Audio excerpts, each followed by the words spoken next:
Hi, everyone.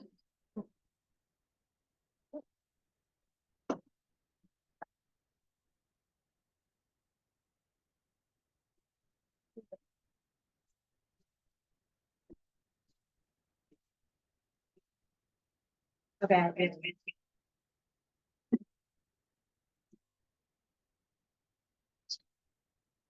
Hi, everybody. Thank you so much for coming. If anyone didn't get, there should be source sheets in the back, or we can share between us. On behalf of my entire family, I would like to thank you all for joining us this evening, whether in person or on Zoom. A special thank you to Rabbi Claman for his shiur that will be dedicated in memory of our father. Thank you to Hoodie, as always, for the beautiful flyer and for running the Zoom and all the related technology. And I want to give a special shout out to Amiel. Thank you so much for helping to set up and support in lieu of Yaakov, who couldn't be here tonight. A special thank you to my family and friends who always support me in all of my projects. It's impossible to speak tonight about my father without first addressing the pain that we are experiencing as a Jewish people, especially today. I am sure that you are all in the same mindset as myself today, in which I feel baffled and horrified about the murder of Rabbi Tzvi Kogan, Zichrono Livracha. Last night, when I saw the posts about him being abducted and Tehillim were being said in his name, Rabbi Tzvi HaKohen ben Etel, it struck me that my father too was a Kohen, also the son of Etel, and I immediately felt connected to Rabbi Kogan and his family. There are no words to describe this loss, and so I will just say that this shiur is dedicated to the aliyah of the neshamot of our father, Osher ben Shalom HaKohen ve'etel, as well as Rav Kogan, Rabbi Tzvi ben Alexander HaKohen ve'etel, Zichronam Livracha. This Shabbat, Rabbi Claman spoke of an interesting dichotomy in the Parsha, regarding Abraham buying a burial plot for Sarah, showing his dedication to putting down roots in Eretz Yisrael, a mitzvah which can only be completed in Eretz Yisrael. And in the same Parsha, he sends Eliezer to look for a wife for Yitzchak, specifically outside of Eretz Yisrael. Rabbi Claman pointed out that there are certain acts that we can only do outside of Eretz Yisrael, despite our love for and connection to the land. This resonated with me deeply in thinking about my father. He loved Eretz Yisrael, and my parents traveled as often as they could, even standing in Kibbutz Ramat Rachel in 1965 while the Jordanians were shooting constantly, and as my father told it, a bullet shot just above his head. Our parents took us for bar mitzvah trips and sent each of us for our year in Israel, visiting us while we were there. However, at that time, it was not the norm to buy a second home in Israel, nor to buy burial plots there, and my parents did not have the means to do so. Yet my father took his job very seriously in representing Israel bonds, and each year, as the Gabbai of our shul, he stood in front of the congregation, our small shtivel, and would talk about the importance of buying Israel bonds, which allowed us all to invest in a piece of Israel, even if we could not do it so directly. As I mentioned last year, I know that my father is beaming with pride for all of his children and grandchildren, who each in their own way have dedicated themselves to Am Yisrael and Eretz Yisrael. And we hope that he is a Melitz Yosher, a real advocate for our case, as he was in life as an attorney, to ensure that Hashem protects us all, especially our nephew in the IDF, and one who will be entering soon. After the completion of the shiur, Noam, who is on Zoom, my brother, will sing a Kel Malei Rachamim, and then please join us for a l'chaim and refreshments in the lobby to honor our father's sweet tooth. Thank you all.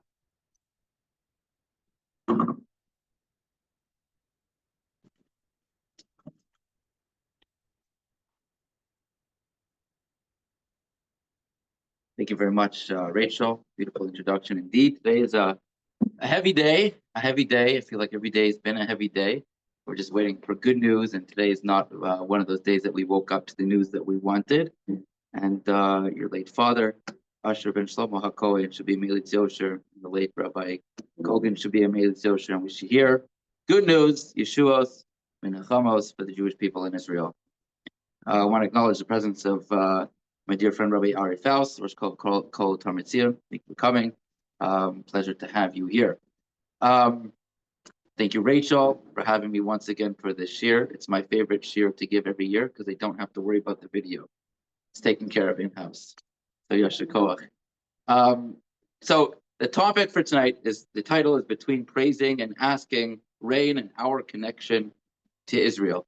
And the reason why it really is a perfect topic for right where we are now in time is because I feel like there's a lot of fanfare and celebration around, on Shmini Atzeres, when we open the Aron Kodesh and do Tfilas Geshem, when we're officially starting to, we think that we're starting to ask for rain, which is a misnomer, as we'll see in a moment.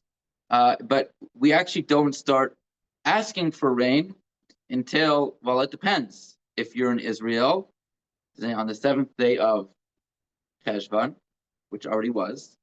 So if you just came back from Israel, then maybe you're saying it already. At least when you were there, you were saying it.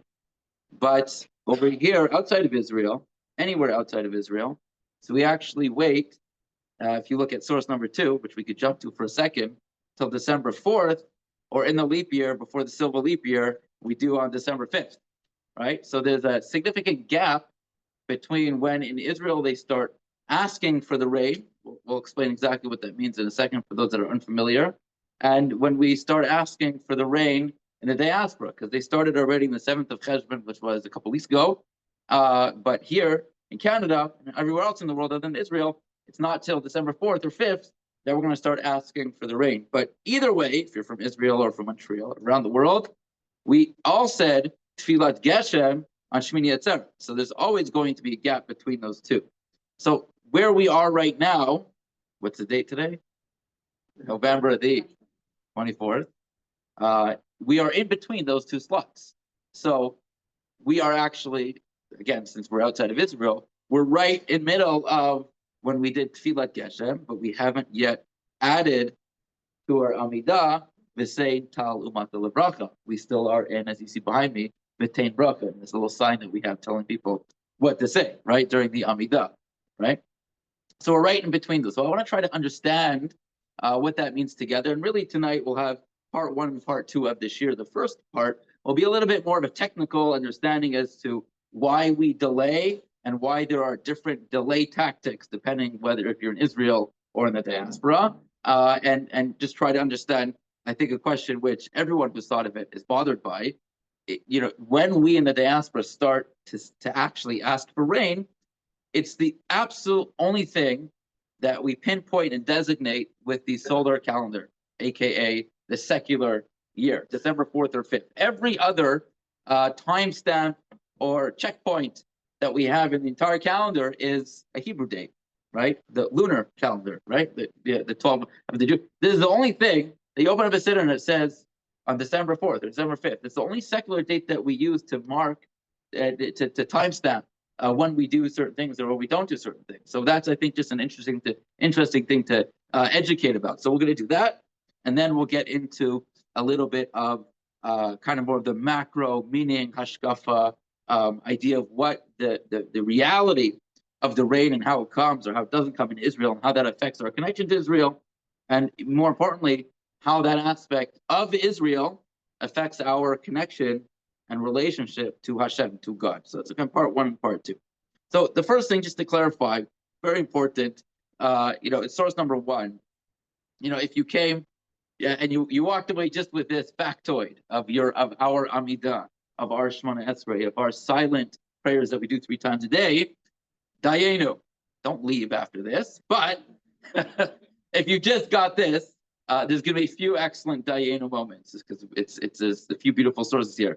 But this is a Gemara, a source in the Gemara, which I always go back to, which I always find is so powerful and important for us to understand what we're doing in the Amidah, right? The Shemona Esrei, the Amidah, translate Shemona Esrei, 18.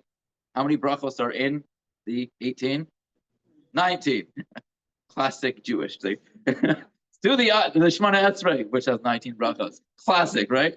And the reason is because one of them, we're not going to get into now, the Lamal Shinim was added later in history after that term was coined, so to speak.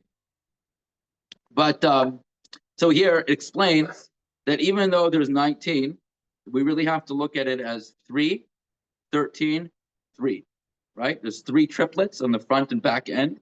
And those actually never change, whether it's Shabbat, Yom Tov, Tuesday, middle of December, they're always the same, the first 3 brachos and the last 3 brachos. The middle 13 on weekdays are 13. On Shabbos, all those 13 get morphed together into 1, which although I won't explain it overtly now, but you'll probably be able to intuitively understand why that's done once we understand this story. So let's look at source number 1. Amar Rabbi Yehuda.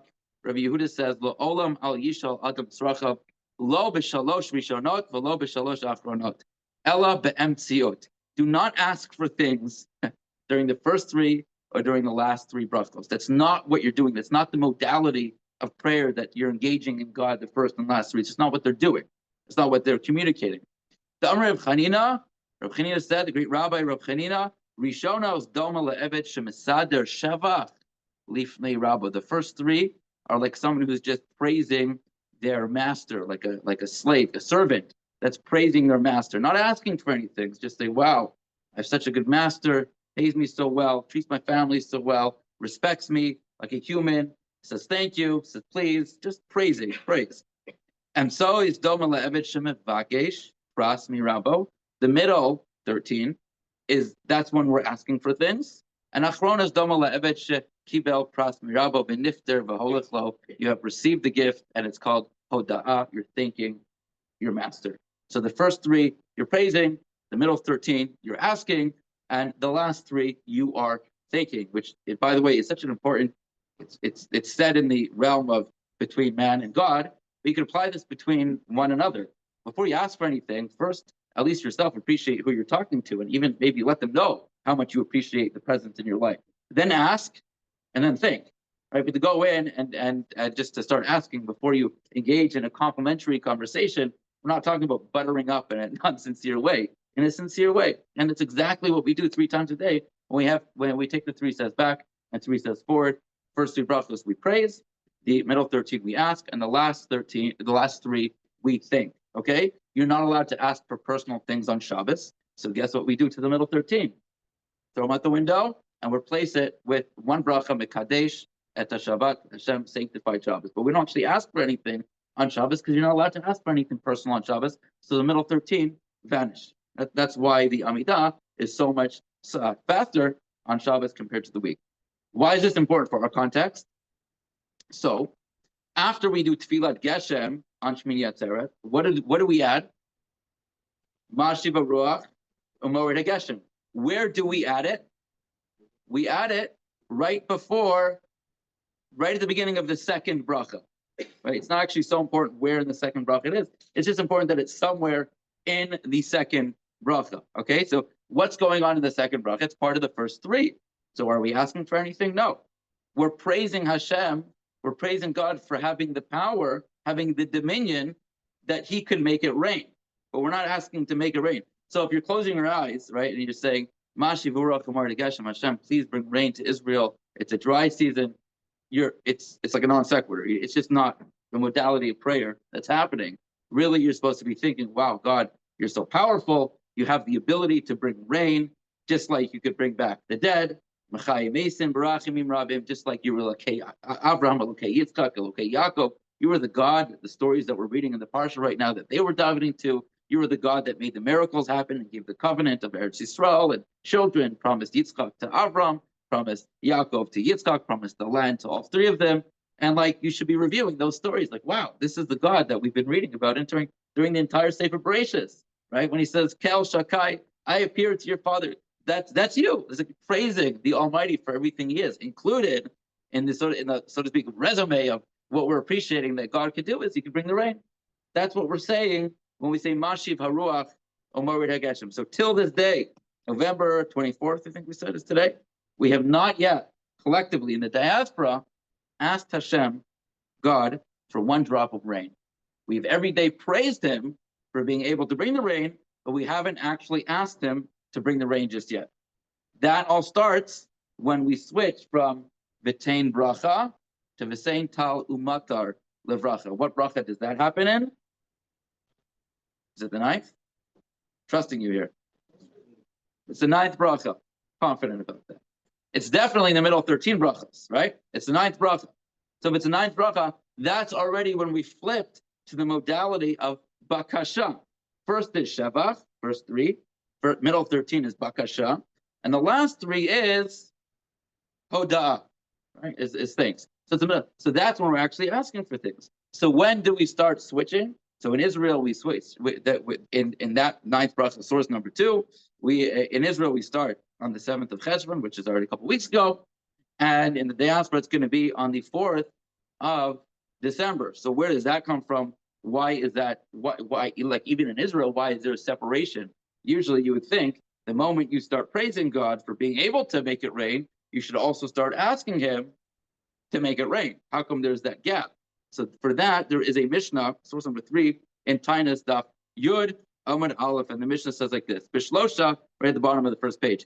Bishlosha b'mar cheshvan shol l'nesek geshamim. Rabbi Gamliel Omer b'shiva bo. So there's actually machlokas about it, obviously, right? Whether it's the 3rd day or the 7th day of Cheshvan. Rabbi Gamliel says it's the 7th day, and the Gemara says the halach is like him.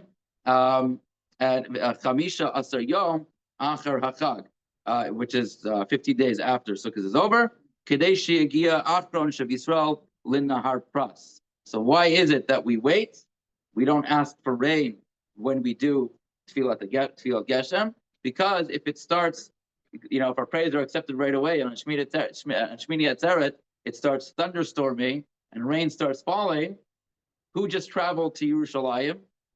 Everyone.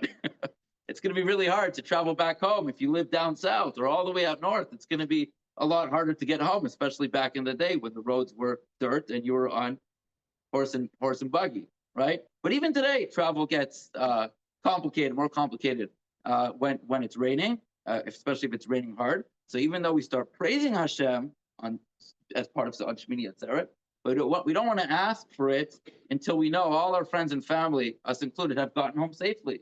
Once you get home to, wherever you live down south, you get home to Eilat, you lock the door, we're home. That's when we want the storms to start. So that's when we start asking. So we give 15 days for people to get home. We want the longest travelers from Yerushalayim all the way down to Nahar Pras, which the Gemara assumed to be the longest travel within Israel. We want them to be home safe before the rain falls. Right at the top of page 2, the Gemara continues, and it says right away that the halacha is like Rabbi Gamliel, that in Israel you start asking for the rain in the 9th bracha on the 7th day of Cheshvan. But Tanya, the Brisa adds, uvegola, in the diaspora, ad shishim b'tekufa. You wait until 60 days after tekufat tishrei. We'll get back to that. Why? Again, then the Gemara says that the halacha is according to this opinion, Rav Chananya, who says in the diaspora you wait till 60 days after the tekufa. Why do you wait? Well, let's explain what that means first, and we'll explain why we wait until 60 days after the tekufa. So what are the tekufos? The tekufos are, the closest words that we could have for it are the equinoxes and the solstice on either side. So the tekufas tishrei would be somewhat synonymous, officially synonymous with the autumn equinox, which is September 22nd in our calendar. So you have to wait till 60 days after that. Why do we wait 60 days after that? We wait 60 days after that because back then, where were Jews living, if not in Israel? In Bavel, which is modern-day Iraq. So the Gemara says that they came to the conclusion that in Iraq, they needed rain then, not the same time as Israel. So in the diaspora, where the other Jewish communities, where they waited till they needed rain, which was later than in Israel. So they waited till 60 days after the autumn equinox. Okay, 60 days after the autumn equinox has nothing to do with the lunar cycle. The equinox is dependent on in the 4 seasons, and seasons are dependent on the solar year. So 60 days after the equinox is essentially following the solar year.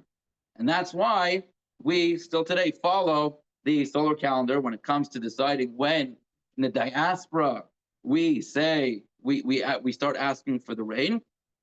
The only problem is September 22nd is the equinox, and 60 days after that is December 4th is 74 days after that, not 60 days. So there's a discrepancy there. And the answer to resolve the missing 14 days is a little bit complicated. I'll just give the basic explanation very short. In the times of the Gemara, the person who established our fixed calendar, which is still being used today by the Jewish people, which is a brilliant calendar because it essentially intercalates the solar and the lunar year with a brilliant mechanism of leap months and leap years. It's unbelievably accurate even till today. But when Shmuel, in the times of the Gemara is in Chulin that talks about exactly his calculations. In the times of the Gemara, he had assumed, similar to the Julian calendar, that the solar year was exactly 365 days and 6 hours long, which the Julian calendar predated Shmuel by about 300 years. And it wasn't until much later on in history, when the Gregorian calendar realized that no, the solar year was 365.24, a little shorter than originally, which is about 1 day of a difference every 100 years, okay? But we have to keep in mind, we all follow the Gregorian calendar, but we want to try to start saying the saying Talamati Lebracha when, based on the solar calendar, Shmuel or the Gemara said to say it for the diaspora, which we essentially have to take the old Julian calendar dates, the moment in the solar year, and superimpose it on the modern Gregorian calendar. And that's ends up being, in fact, this year, and for the next 80 some years, the autumn equinox, as it would fall out in the language of the Julian calendar this past year, and again for the next 80 some years, is exactly on October the 7th. Coincidence, but obviously that date has an eerie resonance for everyone in this room and all the Jewish people around the world. And 60 days after October 7th is December 4th. And yes, Art School will have to reprint their sitters in about 80 more years and say December 5th or 6th, because about every 100 years there's a loss or a gain. Trying to figure out the Julian calendar superimposed on the Gregorian calendar by about 24 hours every 100 years. Everyone got that? Crystal clear. Okay. So that really explains. First of all, now we have a little bit of an idea, even if we didn't get that last calculation completely clear, but we have an idea why this is the only thing in our entire practice that is predicated on the solar year, because in the diaspora, they decided to do it 60 years after the Tekufa, after the autumn equinox. Okay, so it's not exactly 60 anymore. It's about 74 because we're using a different calendar system, but it's based on when in the diaspora they realized that in their country, in Iraq, in Babel, they needed rain. So it's based on the solar year. It's really just a practical calculation when the need of rain would be. Okay. So that is really what we'll cover for this. We'll just skip over source 4 for now. And I do want to take a shift over here and talk a little bit more macro, why rain is so central in our practice. If you miss saying Mashi Baruch Umar to Geshem, it's a disaster. You got to repeat this Shema Esrei. Okay? It's like, okay, like we're living in Canada, we're not living in Israel. We understand in Israel rain is really important, but they managed to figure it out. Israel has done amazing things with their irrigation systems. So we haven't heard in the news recently that Israel is on the brink because of a lack of water.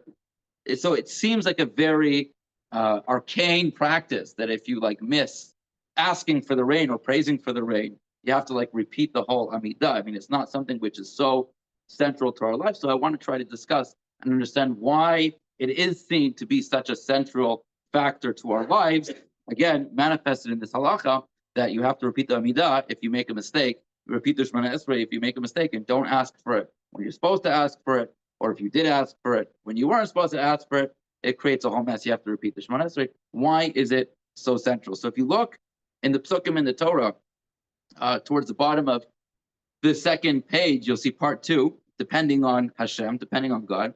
In source number 5, I have 3 psukim for us in Parshat Akev, which compares in a very fascinating way, and in a little bit of an ambiguous way as well, compares Israel to Mitzrayim. Now, keep in mind, to the generation of the Torah, right? We went from living in Egypt for hundreds of years, Mitzrayim for hundreds of years, and we had that break in the desert, in the Midbar, directly to enter the land of Israel. So everyone who is listening to these words, Moshe is talking, everyone who listened to these words, the only land they had ever been familiar with, the only land their fathers and grandfathers had ever been familiar with, was the land of Mitzrayim, Egypt. So that comparison is going to be important for them. So Moshe says like this: Ki einechem haros es kol ma'aseh Hashem hagadol asher asa. You have seen all the marvelous miracles that God has done. Ushmartem es kol hamitzvah asher anochi mitzavacha hayom. Kind of like a therefore moment. Therefore, keep all the mitzvos that God is asking of you to do. Laman techezku, so you'll be strong. Uva sem berishtem es haaretz asher tem ovrim shama l'rishta. You'll be strong. You'll be able to take possession of the land of Israel. Ulaman ta'arichu yamim al ha'adama. Keep the mitzvot so you'll have a long, fruitful relationship in the land of Israel. Asher nishba Hashem la'avosechem la'seis lehem l'zarachem eretz zavas chalav et dvash. This is the land that was promised to Abraham, Yitzchak, and Yaakov, flowing with milk and honey. Let's keep on reading in these psukim. Ki ha'aretz asher ata vashama, the land that you're on your way now, l'rishta, to possess, to take ownership. Lo ke'eretz Mitzrayim hi. It's not like Mitzrayim. Asher yatzasa misham, that you left from. Asher tizra es zaracha v'yishkisa beraglecha kigan hayarak. That over there in Israel, in Mitzrayim, the grain that you sowed, that you planted, had to be watered by your own labors, like a vegetable garden. Va'aretz asher atem ovrim shama l'rishta eretz harim uvkaos lamatar hashamayim tishta mayim. The land you're going to is a lot of hills and a lot of valleys. It soaks up its water from the rain of heaven. Eretz asher Hashem Elokecha doresh otah. It's the land that God is going to be looking after you in. Tamid einei Hashem Elokecha ba. God's eyes are always on the land of Israel. Mereshit Hashana v'ad acharit Hashana. From the beginning all the way to the end, God's eye is focused on the land of Israel. Now the Rishonim, medieval commentaries on the Parsha, on the Torah, they debate, I'm going to call it, what exactly Moshe meant by saying that the land of Israel is not like Mitzrayim. Was he saying a good thing about Israel? Was he saying a negative thing about Israel? And this is part of a fascinating discussion. Let's take a look at Rashi. And Rashi says, Lo ke'eretz Mitzrayim hu. It's not like Mitzrayim.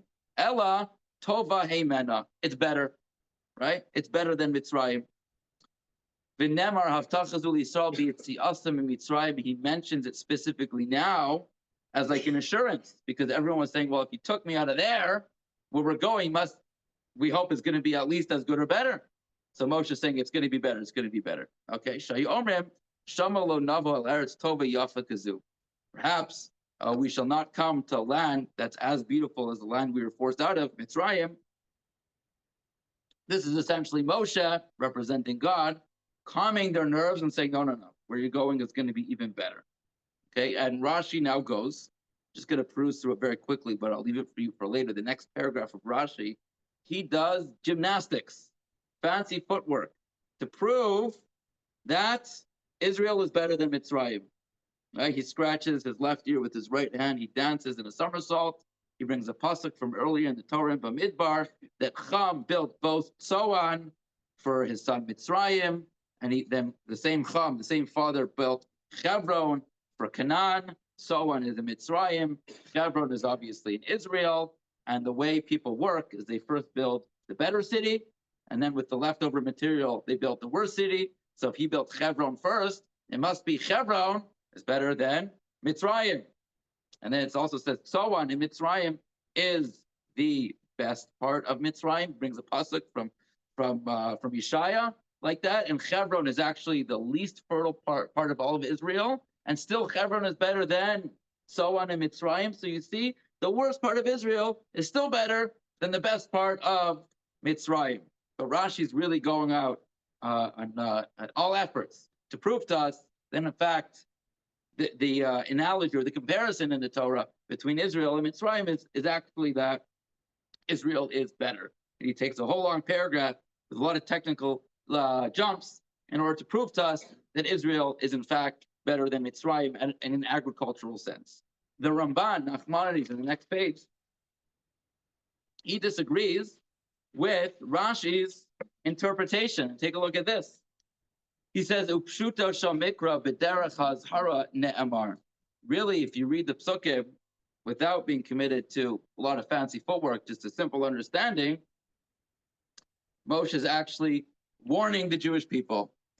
Shamar lahem ushmartem es kol hamitzvah v'rishtem eretz zavas chalav udvash. If you keep the mitzvos, if you keep in line with Jewish values, you will inherit the land which is flowing with milk and honey.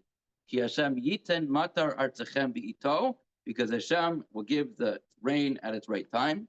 V'haaretz titen yivula, and the land will give its produce, its growth. Aval di'u lachem, Moshe is telling the Jewish people, you should know for yourself, she'ena ke'eretz Mitzrayim, lahashkot ota beregel min ha'yorim, umin ha'agamim kegan ha'yarot. Remember in Mitzrayim, there was a Nile River with flowing water, and all you had to do was break your back and work hard, and you were in control with the success of what came. If it didn't rain, you took from the Nile. As long as it wasn't turning into blood, you were good, right? It wasn't easy, but you were in control of it. Raki eretz harim uvkaot lamatar shemaim tishtamayim. There's so many valleys and mountains, unlike Mitzrayim, which is flat. Valleys and mountains, you can't just take a bucket of water. You can't climb and there is a mountain high enough and a valley low enough. It doesn't work. It doesn't work. You can't irrigate by hand. The only way you could survive there, if you have a close relationship to God, you're constantly asking for it. And you have to be, so to speak, people, a nation of the right behavior, or else you could ask all you want, but the answer will be no. You're bound to this relationship with God, and from there the rain is going to come forth. It's a very dry land. It's a desert. It needs a lot of rain all year round. Israel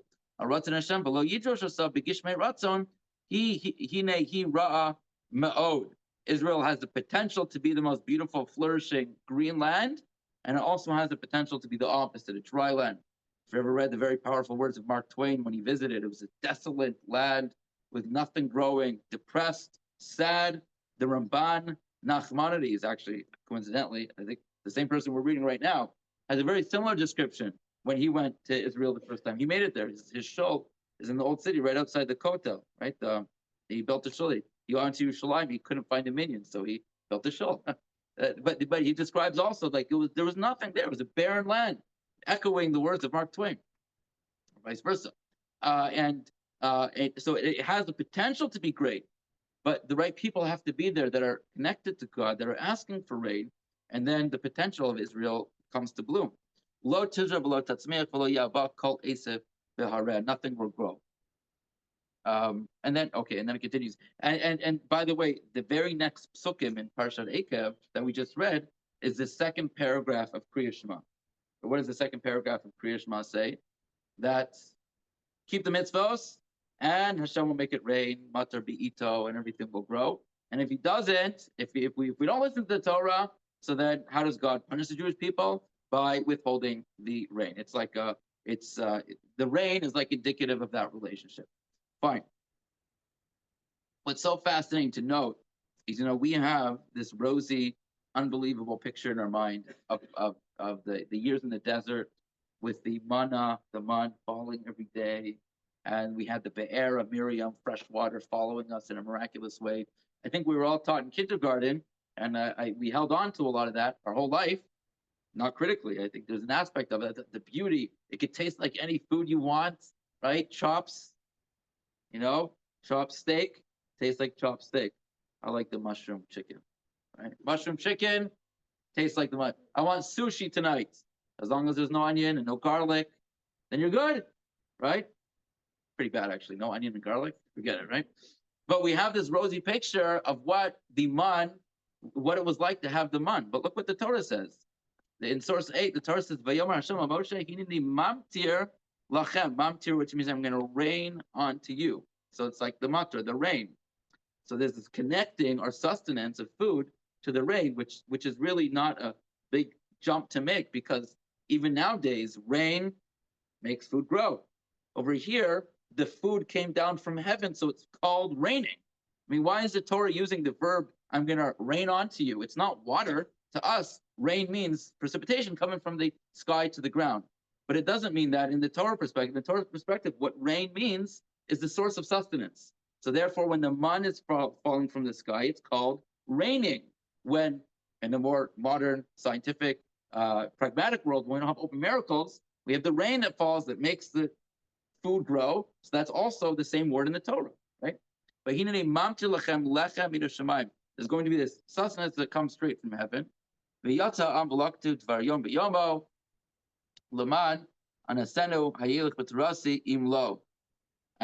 And in the next source, a little bit later, when this is already in Devarim, when Moshe is reminding them of all the years they had the man, this is like the year Moshe was going to be leaving them.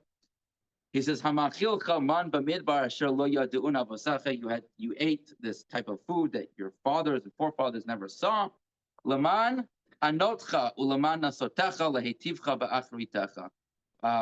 order to torment you, to test you, to give you hardship, but it's going to be for your benefit in the end. So the man was a very difficult thing. Why is the man such a difficult thing? And I think the answer to this, why the man was such a difficult thing, is the key to understanding why it's so important that Israel has this nature different from Mitzrayim, from Egypt, like the Ramban explained, that it's not something that we're in control of. The reason why the man was such a difficult thing, because we weren't in control of it, right? The Medrash teaches us that if you were a good boy or girl the day before, right? It's, if you're, there's like so many jokes that I don't say, by the way. I hold myself back, right? There we go. If you're a good boy or girl the day before, then the man came to your doorstep.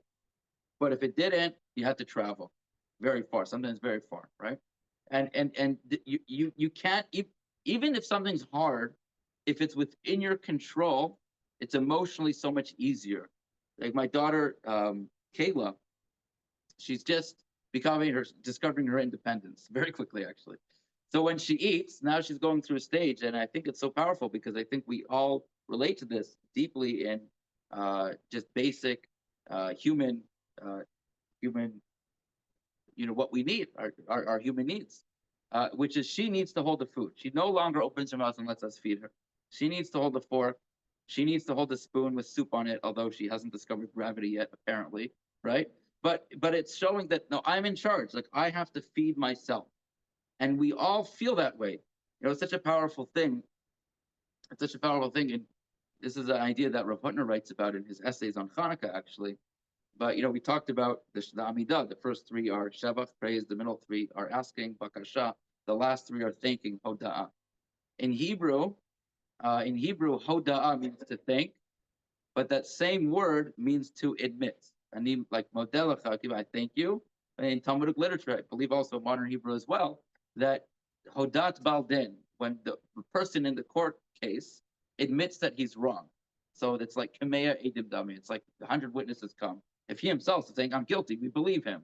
Right? It's something the world has forgotten. If someone tells you who he is or who she is, we don't believe them anymore, right? That's not something but back in the day, if I'm guilty, we believe them. Case solved, right? Even if the case is solved. So why is it, Rav Hutner says, that these two, in English, very different concepts, to thank and to admit. He writes very poetically, Matzah hundak echad. They found one inn to live in, right? There's one word in Hebrew, to admit and to thank, that both those separate concepts are defined in Hebrew, in Lashon HaKodesh is the same word.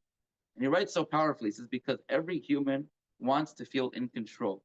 And if I'm saying to you, thank you, by definition, I'm kind of admitting that in some aspect I couldn't do it myself. Thank you for lending me the $5,000. I really needed it. I'm basically saying I had something which I couldn't make it this month without you. So it's very hard to say thank you because I'm admitting to you that I couldn't have done it myself. And the Torah understood that this is a deeply profound human need to feel in control, that every time you thank someone, you're like admitting that you weren't in control, you needed someone else's help, which is not an easy thing to do. which is why saying thank you when it's really important in life doesn't always come naturally to everyone, because you kind of have to master this ability to override this need to be self-sufficient, to be in control.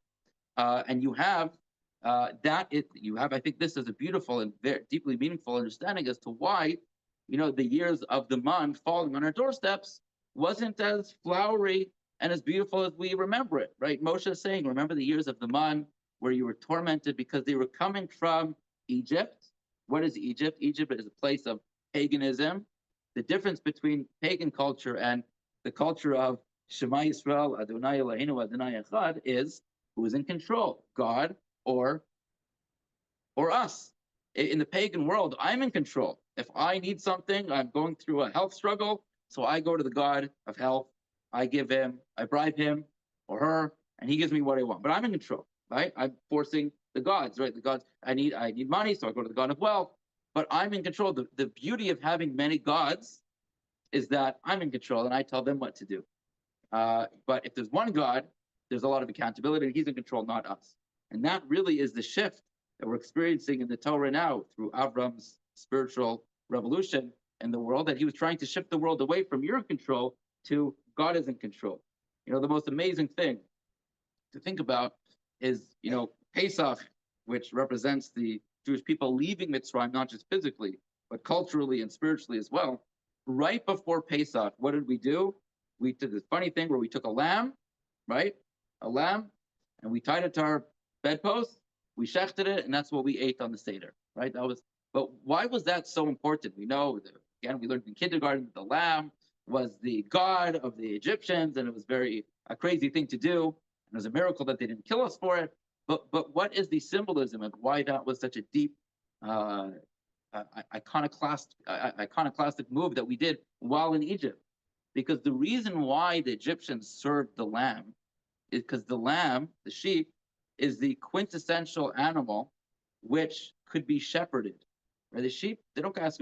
It's an expression in English, like we shepherd like the sheep. They just walk like the sheep. When you just kind of listen to the instructions around you, right? The sheep, even if the shepherd is behind them, you could direct the sheep where to go. They're so obedient to commands on the outside. So Egyptians worshipped the sheep. In other words, their God was the quintessential follower. That means who's the shepherd? The Egyptians were the shepherd, right? What did David HaMelech say, summing up the Jewish belief? Adonai ro'i velo echsar. God is my shepherd. So who's the sheep? We're the sheep. So Egyptian culture, Egyptian religion, pagan religion, and the religion of Shema Yisrael, Adonai Eloheinu, Adonai Echad, both agree that you could summarize the God-to-people relationship with sheep and shepherd. It's just exactly opposite who the sheep is and who the shepherd is, who's following who. And the reason, we in source number 11, we have the Rashi that tells us that Paro himself thought that he was a god, right? That he was a god. That's something that's a mistake that you can only really make in Egypt, when the entire agricultural life is actually in our hands. It's in their hands. So you can kind of say, well, I'm the one who brings sustenance to the country. I open the Nile, we irrigate it, and things grow. But that's not a mistake which could be made in Israel, because in Israel, the irrigation system is as such that it's completely dependent on God. And this is why, again, the Torah compared the land of Israel to the land of Mitzrayim, and the Ramban explained that yes, it was ultimately going to be a good thing, but it was essentially a land which could imitate the reality of the man and what it did for us in our relationship with God in the years of the desert. So we left Mitzrayim, which is a place of that gave us the illusion of control, that gave everyone who lived in it the illusion of control, so much so the leader thought he was God. Then we had 40 years in the desert, where we had the man, which was essentially a very overt way of life, lesson of what we're supposed to tap into when we get into Israel, where even though we have rain and we do sow and we do harvest, we do plant and we do everything, but this key ingredient of the rain is something that we can't do ourselves. Source number 2, we will just peruse over. But we had it very recently when Avram and Lot split up. Lot Lot wanted to go to the land, which was like Mitzrayim. Lot wanted to be disconnected from God. He wanted to be in charge, and Avram remained, and so to speak, Israel proper, where the relationship with sustenance and people is going to be very dependent on the relationship with God. Source number 13 tells us on the last page, Rabbi Yochanan says that there's three maftechot biyado shel HaKadosh Baruch Hu, shelo nimser biyad shaliach. There are three keys, famous and beautiful Gemara at the beginning of Tanis, that tells us there are three keys that are completely in the hand of Hashem. Ve'eluhein, what are they? Mafteach shel geshamim, mafteach shel chaya, mafteach shel tchias amesim. So it's the key of rain, the key of life, fertility, and the key of the resurrection of the dead. Those three things are completely up to Hashem, right? They're nothing, they're out of our control. Rabbi Yochanan, my time and then there was a fourth opinion that says also Parnasa. Why didn't the first, which is our own finances and sustenance, why didn't Rabbi Yochanan include that? He says because Geshamim Hainu Parnasa, that the rain is essentially a symbol or an analogy of Parnasa, of sustenance itself. So I think this really, this structure, especially built off the Ramban, resonating through the message of the Man, describes to us why God chose the land of Israel, specifically a place that didn't have like an ability to control, even the modern irrigation systems that we have in Israel, which have been a huge success, essentially transport rain from place A to place B. But we still need it to rain for all that to work. But it's a land which, by definition, attaches its inhabitants to God, and constantly we need the prayers and the tefillos for Israel and for the success of Israel for it to be successful. There's two things I'll share with you before we close. The first, actually heard there was, I think it was three months ago or so, my cousin Avi Pupko came to Montreal to speak for reasons which I don't understand. He decided to speak at Biba instead of here. I mean, I'm baffled at the chutzpah, how you treat your second cousin. I don't know what he was thinking. But there he said over a very powerful story. This past year, from last Rosh Hashanah to this Rosh Hashanah, Israel actually had a record-breaking amount of rainfall. I'm pretty sure that the last time Israel had this much rain of this past year was coincidentally in the year 1948, the last time Israel had this much rain. And someone asked of the Ger Rebbe in Israel, what is it? Like, why this year? This year was such a dark year, such a challenging year. Of course, there was some ups, there was some miracles, but why specifically this year did we have so much rain, a record-breaking amount of rain? And the Ger Rebbe answered that to him, it's a very simple answer. He says, rain is a direct expression of the closeness, and we're going to have that expression depending on how much we ask. It's very much dependent on how much we are asking Hashem, like the Psukim say, if you doresh ba, if you ask Hashem, the rain will come. So he says, think of where the Jewish people were. He was saying this past year, he was saying this before this past Rosh Hashanah. He was saying this past year, think of where the Jewish people were when they were doing Tfilat Geshem on Shmini Atzeret. Okay, they woke up, they did Shafris, they made it through maybe some akapot, depending on how early they started davening. And then I'll never forget how my sister described her experience in Kibbutz Yavne. She said, like in middle of one of the akapos, they lived right near the yeshiva. My brother was part of the Karen B'Yavne yeshiva, which is one of the great Hesder yeshivas in Israel. And between hakafot, these 6 or 7 big Humvee IDF vehicles pull up. Everyone's yelling and calling in. People are running to pick up their gear. And within 15 minutes, there was no men on the kibbutz anymore, except for like the American boys. All the husbands, all the teenage boys, all the teen were all gone. They're all, got called up. And she said, like in the middle of hakafos, like it was just like ladies and young children in the whole kibbutz. She said that's when she realized, like she knew something was happening. When she realized, like by the time the hakafos ended, there was like there's no strong-abled men on the kibbutz anymore. They live about 20, 25 kilometers from the border of Gaza, like near Ashdod. They realized that's when she realized like this was something historic going on. Okay, so they patched together a minyan, the English-speaking Americans that were there, and bomb shelters, like making little minyanim in the shelters just to finish davening, you know. And it was in that place all around the country that by the time Musaf came along was when you do Tfilat Geshem, when you're praising Hashem for the rain, it was like a real like mima ma'akim karasicha, mina metza karasika. It was like a real place of like, God, I don't know where you are, but like we need you now. We really need you now. And it happens to be in that moment they were praying for rain or praising God for the rain. So it says because rain is a symbol, is symbolic of all the sustenance, right? It's the analogy of something sprinkling from the heavens and then making everything grow. It really is much more than that. It's the connection that God has to humanity, to the Jewish people, specifically to Israel. And in that very painful moment, that's when we were praising God, and we really needed Him. Yeah, right. Tefillos, our prayers really work by definition. The perfect algorithm, if you want to know how well your prayers are going to be answered, are in as much as you realize there's no plan B. That's how well your prayers are going to answer. If you like do some lip service, for health before you go to see the specialist, right? Then it's not really a prayer. But if you really dive into Hashem and then do your shtadlis and go see the best specialist you could, but you realize that He's a shliach, a messenger, and you're really, really banking, putting all your chips into God, then your tefillas, our prayers really work.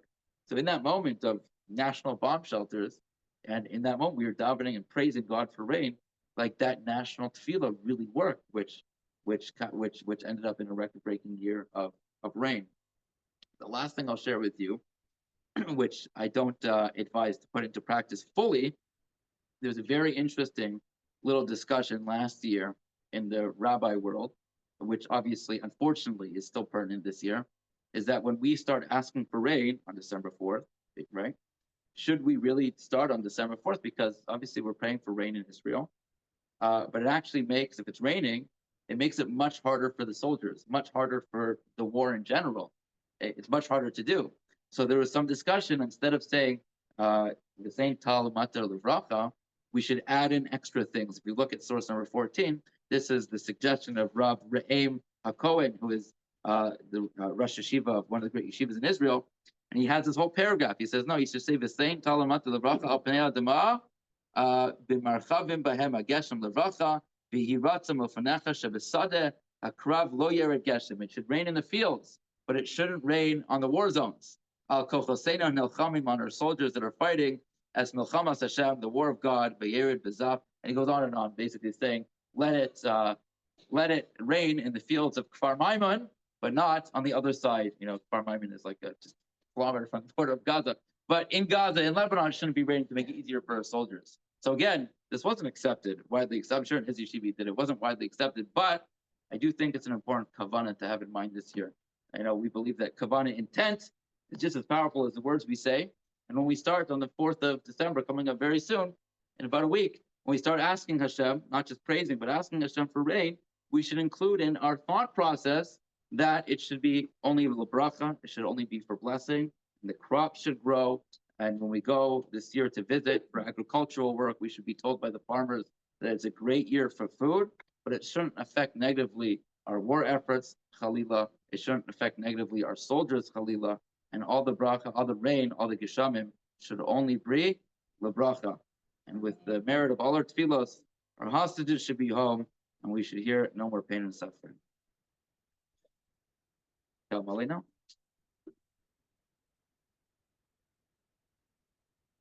We're going to do a kalmale. It's appropriate that everyone stands for the kalmale.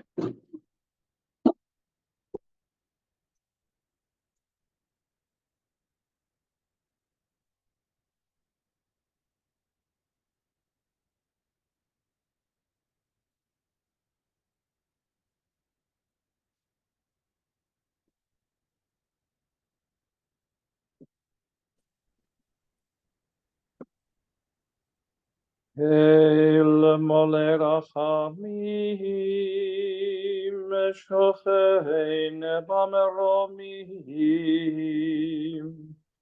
hametzei melcha nechana,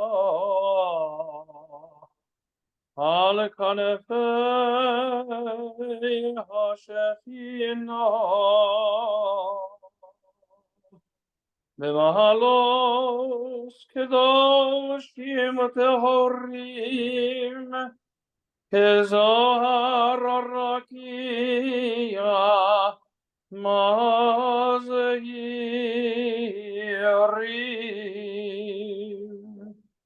Es nishmas avi mori Osher ben Shalom HaKohen she'alach le'olamo bavur shebnei mishpachto nodrim tzedakah ביד הזכרות נשמתו בגן עדן מנוחתו לכן בעל רחמים יסתירהו בססר כנפיו לעולמים ויצרור בצפון החיים את נשמתו. אדוני ולחלוסו וינוח בשלום על משכבו ולומרו.